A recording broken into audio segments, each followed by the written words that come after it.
Hey guys, what's up? So today I want to talk about the Battle of the Kings, and this is in the story of Abram.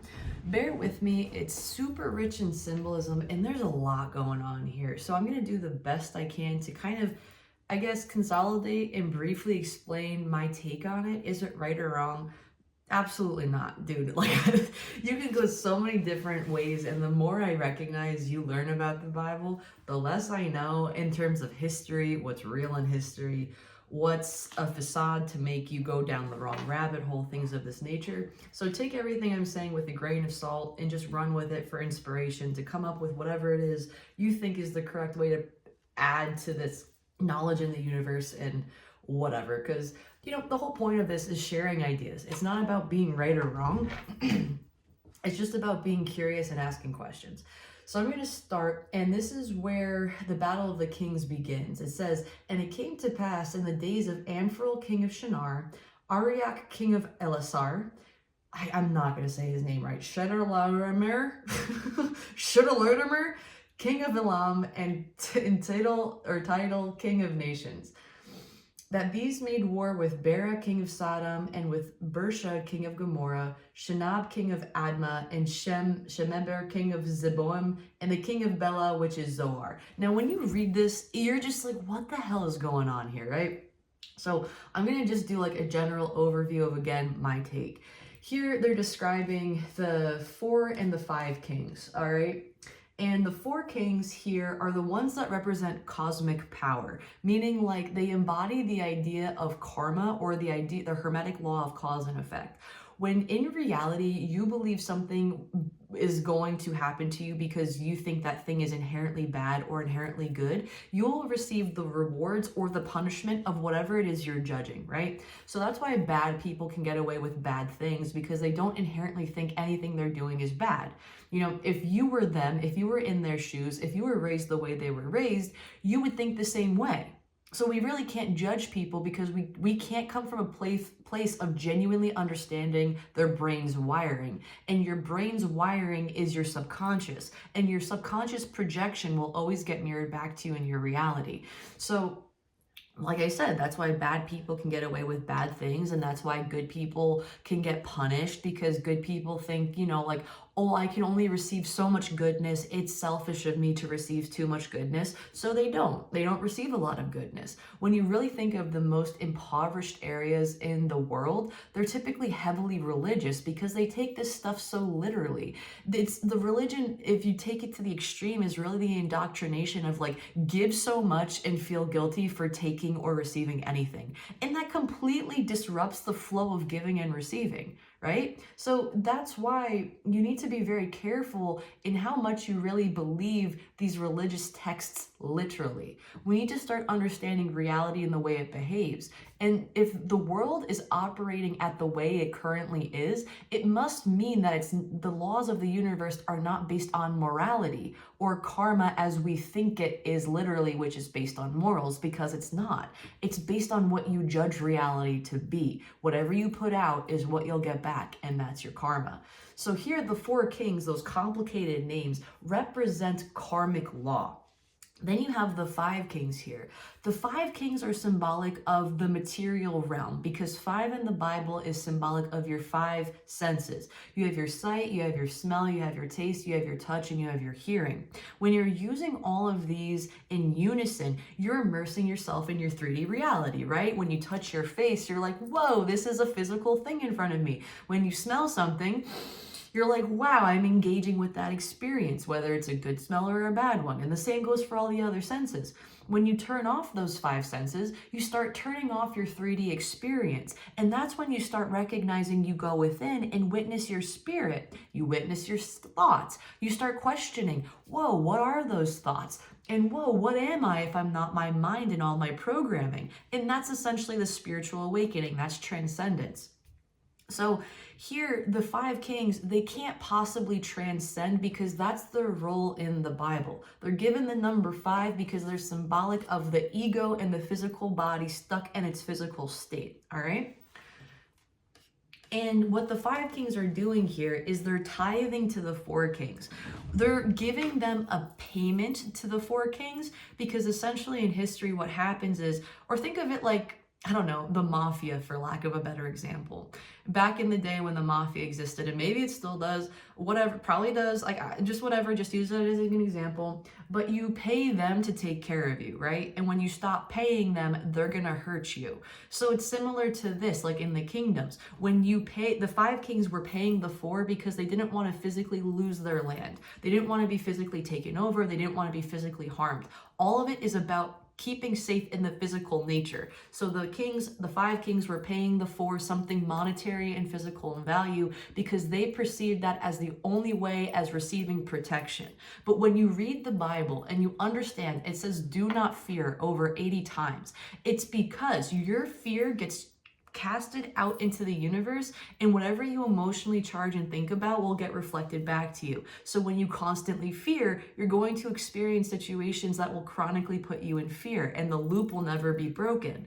So this is kind of what the 5 kings are embodying. They're scared of being taken over, so they're constantly casting out money. They're constantly depending on the 3D world to give them validation, when that is the opposite of what you do. You do not react to your 3D reality. You recognize your 3D reality is a byproduct of your 4D reality, right? This is the cause. The external environment is the effect. So these 5 kings in this story, again, are stuck in their 3D realm, and they're perceiving their life as being threatened because they can't see any other way to get protection other than paying somebody, because they can't inherently witness they're protected by God, because again, they represent the physical plane. And you will never understand God if you remain in the physical plane. Then we have verse 3. All these were joined together in the Vale of Sodom, which is the Salt Sea. Now, anytime salt is mentioned in the Bible, it's symbolic of either, it's like, not, it could be purifying, but it's also symbolic of, what's it called when you, like for meat, like when you put salt on the meat to preserve it, a preservative. Here, the salt is symbolic of preserving whatever state is going on, whatever is going to go down, okay? So all the kings are coming together in this area of the Vale of Sodom, which translates to something, but it's like essentially a spiritual wasteland. This is where the shit gets real and goes down.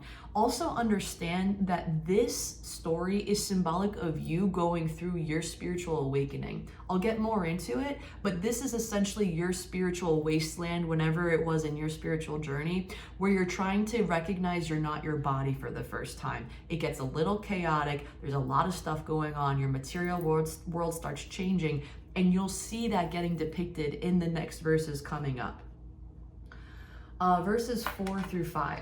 12 years they served Chedorlaomer, I can't pronounce his name, I'll say Ched for lack of the better word, and in the 13th year they rebelled. And in the 14th year came Ched, and the kings that were with him, and smote the Rephians and Eshtarth and Carnain and the Zuns and Ham and whatever else. So they say all these funky names that absolutely have symbolism. They're deep in mystic thought, but it's just too much to get into, and I don't want to be too boring. I want to get to the meat and potatoes of the symbolism, okay?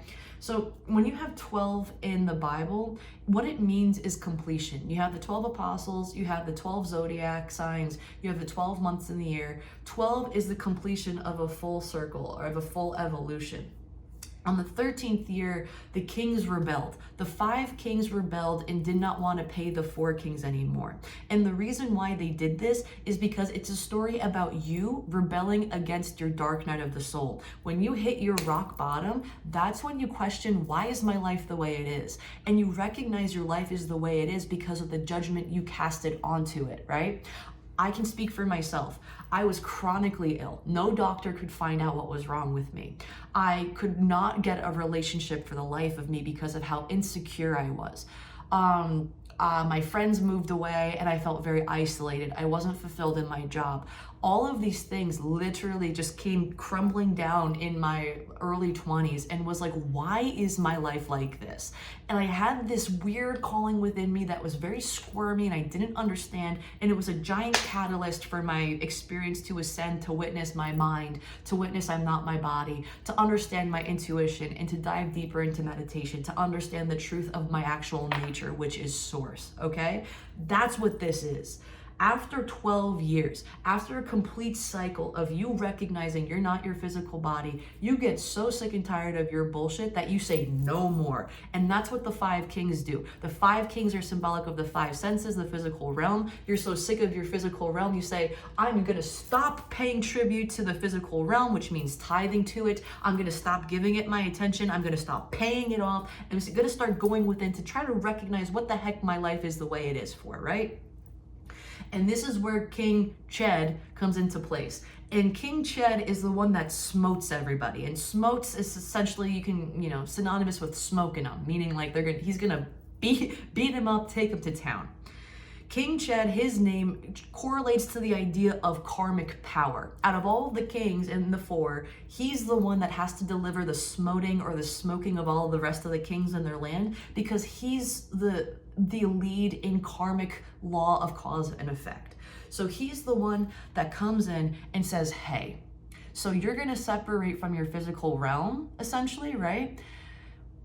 So when they do that, when the 5 kings say, I'm going to separate from the physical realm, then the law of cause and effect comes in. When you recognize you're not your body for the first time, your material world tends to fall apart, because everything you thought and knew about reality starts getting challenged, and your emotions are stirred because you don't understand what's happening in your life anymore. Waking up typically is a difficult process. And because these 5 kings are charged with that emotion, cosmic and karmic law is going to come in and destroy everything they've ever created. Their material kingdoms, the people in it, they fall into slime pits, all of this messy garbage, because that's symbolic of what happens to you. That's symbolic of what happens to you in your spiritual awakening. You recognize all the things that you've ever created were a byproduct of yourself, that you start falling apart in terms of caring for it, because you're starting to questioning, what is my real true source? That's what this story is about. So the reason why it happens in the 13th year is also linked to the idea of spiritual ascension, because 13 in occult or mystic thought or in tarot is the death card. Now, if you take the death card literally, people freak out and they get scared. But all of the spiritual books that have ever existed are speaking in, like, I don't know if speaking in tongues is the correct way to say it, but it's all very allegorical. It's not to be taken literally. When you speak in a hidden meaning, it means you have to think about it. You have to ponder it. These messages are specifically for people who have the time, who have the patience, and who have the wisdom to try to figure out who they really are at their core. So when you change, that's when death comes upon you.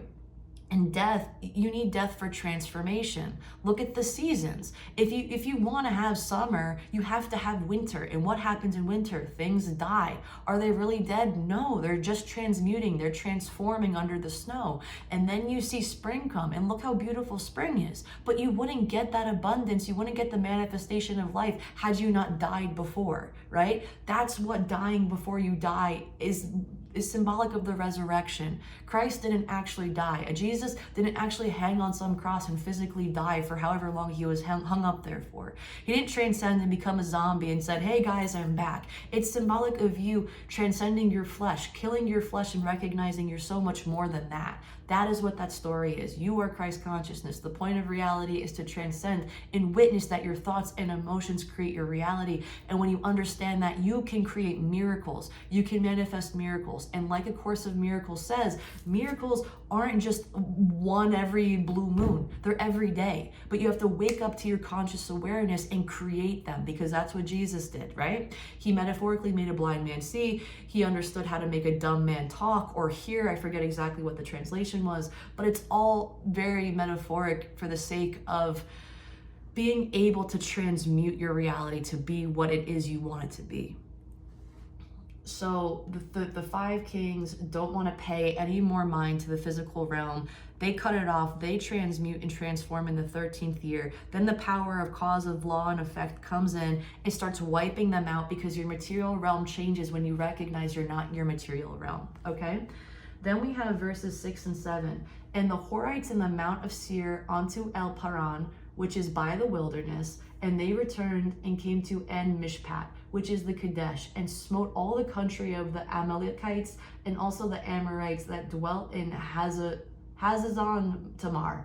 And I'm so sorry, I am botching these names because there's so many. And like I said before, please dive into the symbolism and the actual names yourself to really find like the rich context of what these names mean, because they're not by choice, or they're not by just coincidence. It's for a very specific purpose.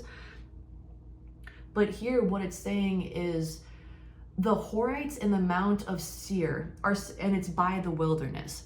When you look at the word Horite, it means deeply rooted in the land. And anytime you're deeply connected to the land, it means you're deeply correlated to the physical realm. You're bound by the physical realm, which means you're stuck in your body, okay?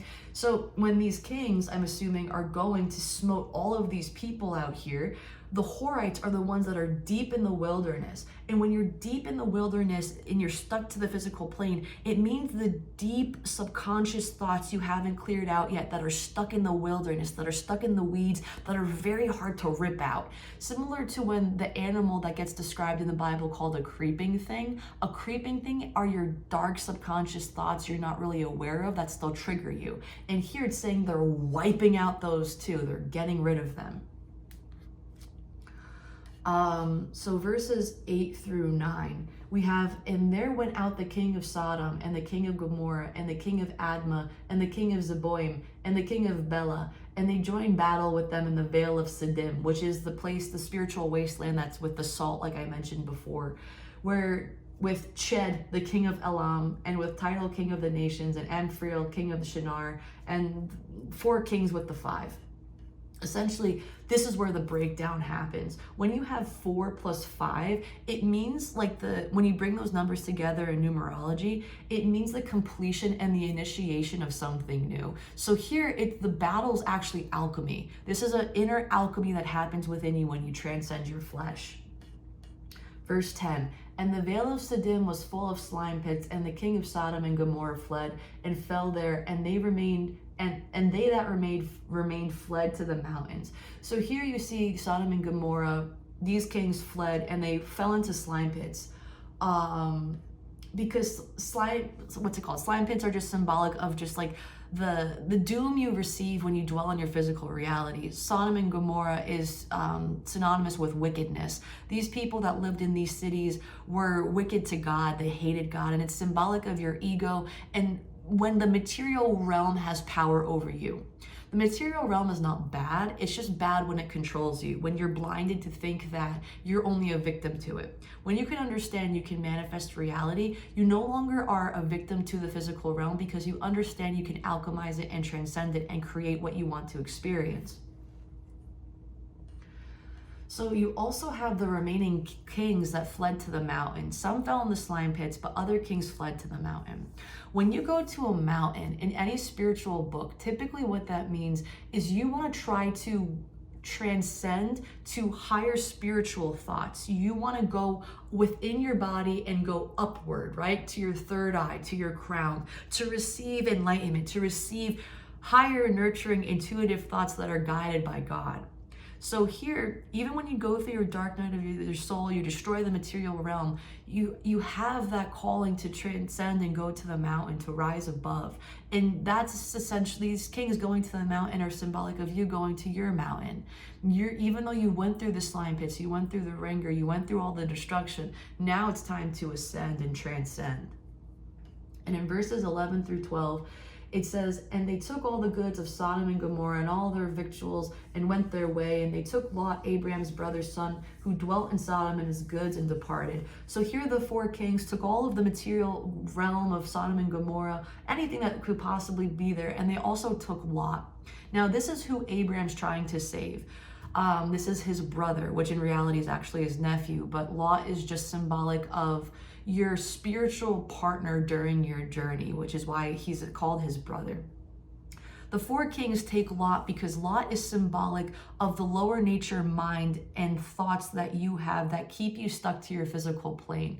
Lot's name means veil, and his character has the capacity to transcend the veil and look beyond it, but also gets stuck underneath it. And because Lot originally chose to dwell near Sodom and Gomorrah, when Abram gave him the choice, the free will to choose between 2 lands, Lot opted for the land that visually looked appealing, that visually looked abundant. But just because something visually looks prosperous and abundant doesn't mean it internally will fulfill you. And that's exactly why Lot gets captured by karmic law or karmic punishment, because he chose incorrectly. He chose with his 2 eyes and he didn't choose with his 3rd eye. Then we have verses 13 and 14. And there came one that had escaped, meaning like all the corruption and the crap that was going on in the destruction of the kingdoms, and told Abram the Hebrew, for he dwelt in the plain of Mamre, and Amorite, brother of Eshcol and brother of Anar, and these were his confederate with Abraham. And when Abram heard that his brother was taken captive, he armed his trained servants, born in his own house, 318, and pursued them unto Dan. So here you have 3 of Abram's buddies who join him on saving Lot, right? And it's also, well, let me just backtrack a little bit. Mamre, Eshcol, and Enar all mean something.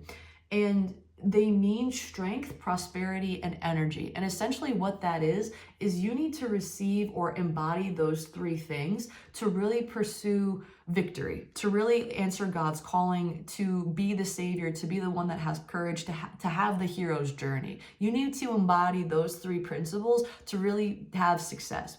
And understand that 3 in the Bible is also symbolic of the Holy Trinity. So it's essentially saying Father, Son, Holy Spirit to an extent. You need all these energies to embody God and to fulfill your hero's journey.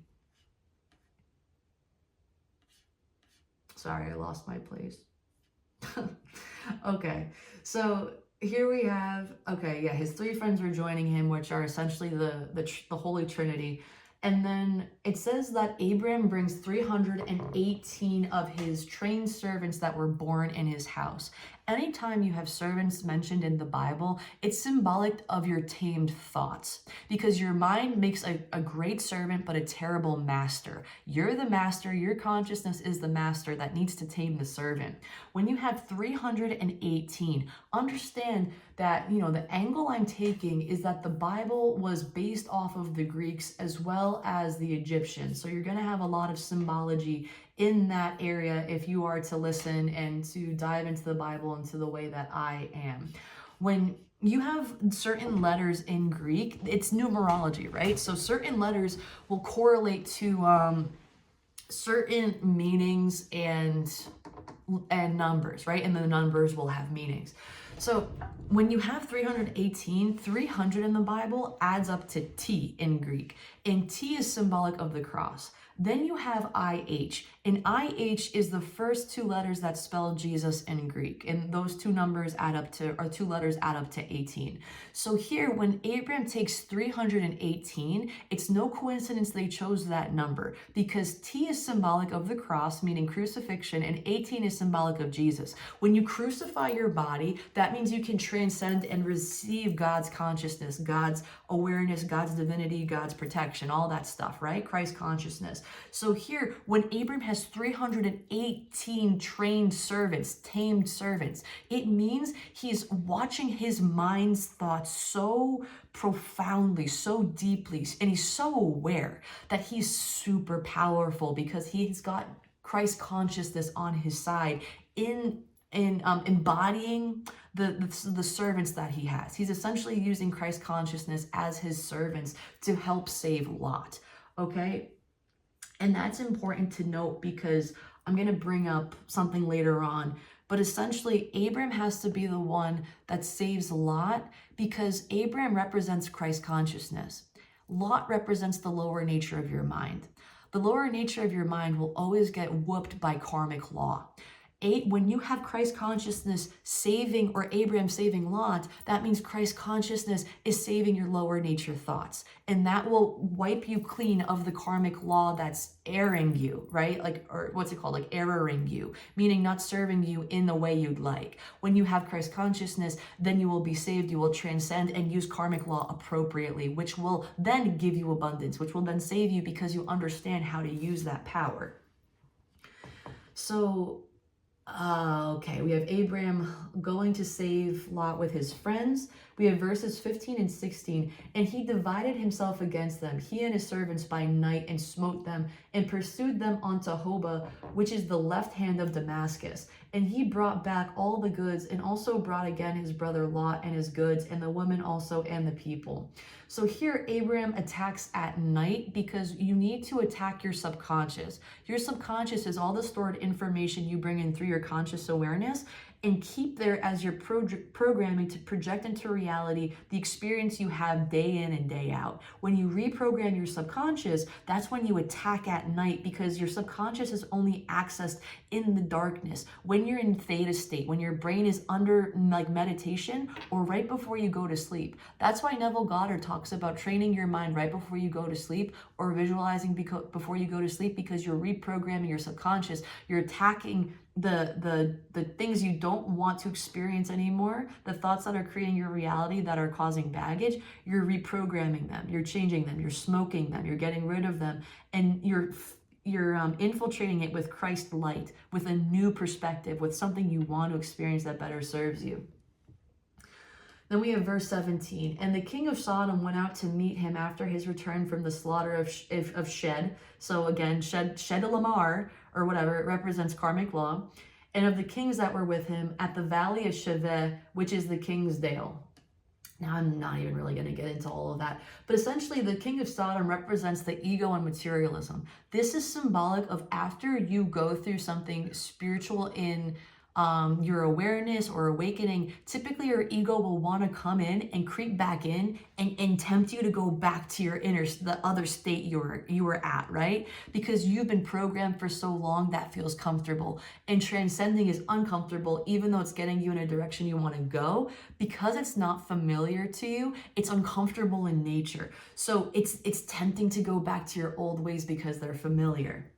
But here it's important to see that what's his face? Abram is not tempted, which is in alignment with the Christ figure he embodies. We have verse 18. And Melchizedek, king of Salem, brought forth bread and wine, and he was the priest of the Most High God. Now, I made a video on my TikTok about Melchizedek, but basically he's the king of Salem, and Salem, I'm pretty sure, translates to peace or like wholeness. And Melchizedek, his name breaks down in different, like in the different symbols, or not symbols, but like, you know, when you have MELCHIZEDEK, when you break it down in these specific letters, essentially his name is the formula for ascension. Mel is symbolic of melatonin, or the darkness that gets secreted in your pineal gland. Chi is symbolic of the chi that flows through you when you're in meditation, because you now are flowing with melatonin through your pineal gland to witness your third eye. You have Z, which is symbolic of the atomic number in the elements or the periodic table. So when you have the number Z, or the letter Z, it's symbolic of your atomic number or your signature. When you understand meditation and Chi is who you are, then you understand what you are by divine creation, which is your atomic number. You are assigned a spirit, and you need to be cohesive with the spirit that God wants you to express as, right? I love art. That means my mission must express as art and other things I love. You might like sports or accounting. You need to express as sports or accounting, because that's how God wanted you to express and show up in this world. The things you love you do not pick. They choose you, right? So self-expression is super important. So anyway, Melchizedek represents the idea of self-actualization, of recognizing your spirit. And he brings to Abram bread and wine. And bread and wine is symbolic of the communion. Bread is symbolic of the physical manifestation that you worked so hard to receive based on your own inner work and inner calling. And wine is symbolic of the spirit. That's why in religion, or in Catholicism at least, you will always eat the bread first and then the wine. The bread is symbolic of you transcending your body and recognizing you can manifest reality, you can manifest flesh. And the wine is symbolic of the spirit. You need to transcend your body in order to witness your spirit. That's why wine comes second. So Abram says, well, he doesn't really say anything, but he then is just like, thanks, Melchizedek, I'll take your gifts over the other guy, because life is not about taking and believing from the material realm. It's about understanding I create the material realm. So we have verse 19 to 20. And he blessed him and said, Blessed be Abram of the Most High God, possessor of heaven and earth. And he blessed be the Most High God, which hath delivered thine enemies into thy hand. And he gave him tithes of all. So here Abram is essentially tithing back to Melchizedek. Tithing doesn't actually mean giving money or anything like that. The churches had took that when it became a lot more literal with Emperor Constantine, Saint Constantine. Then there's St. Augustine, I believe. I could be botching it. But essentially there was a pivot in history where they took religion and made it more moral based. But like I said before, if the universe was based on morality, everything would be just and everything would be fine in the world. But it's not, because the world doesn't run on morals. The world runs on cause and effect. And that all starts with your projection in your subconscious. So, what tithing is tithing your rational mind. Tithe in Latin means 10. And 10% of your brain is the part of your brain you use for logical, rational judgment. And then the 90% is what you receive back, which is your intuition and your divine thoughts. That's what tithing is. But again, religion took it, ran with it, made it a thing where you have to pay the church, then kind of installed guilt into you thinking like, oh, you have to pay your way to heaven. It became this whole thing that's completely ludicrous and not true. So Abram tithes to Melchizedek because Abram understands he's not his logical, rational mind. And in return, Melchizedek, the one that represents understanding your divine spirit, then gifts Abram with being a divine spirit, essentially. And also it's like, that's why Abram received that gift from Mel, because he rejected the physical realm from the other guy. The guy, what was King of Sodom, right? Yeah, the King of Sodom, and that represents the material realm. So then we have verses 21 to 23. And the King of Sodom said unto Abram, Give me the persons, and take the goods to thyself. And Abram said to the King of Sodom, I have lifted up mine hand unto the Lord, the Most High God, and the possessor of heaven and earth, that I will not take from a thread, even to a shoe latchet, and that I will not take anything that is thine, lest thou shouldest say, I have made Abram rich. So here Abram's saying like, dude, I'm not going to take anything material in nature unless it makes me rich. And what makes you rich is your spiritual embodiment, not anything in the material realm. And the proof of that is exactly what happened to Sodom and Gomorrah. It's exactly what happened to the 5 kings. They crumbled, they fell apart. Your material realm means absolutely nothing when you don't have any kind of spiritual recognition of your true nature. Verse 24. Save only that which the young man have eaten, and the portion of the men which went with me, Ener, Eshcol, and Mamre, let them take their portion. And that's the end of the whole story. But here, when Abram is saying, you know, save only that which the young man have eaten, and the portion of men which went with me. Here, let them take their portion. Abram is saying, I'm only going to take what I need on my spiritual journey, and the rest give to my friends, the rest give to everybody else. Here it's saying, really, take only what you need, because you understand inherently you will be protected, you will be provided in the future, so long as you remain true to your spirit, so long as you remain true to your intuition.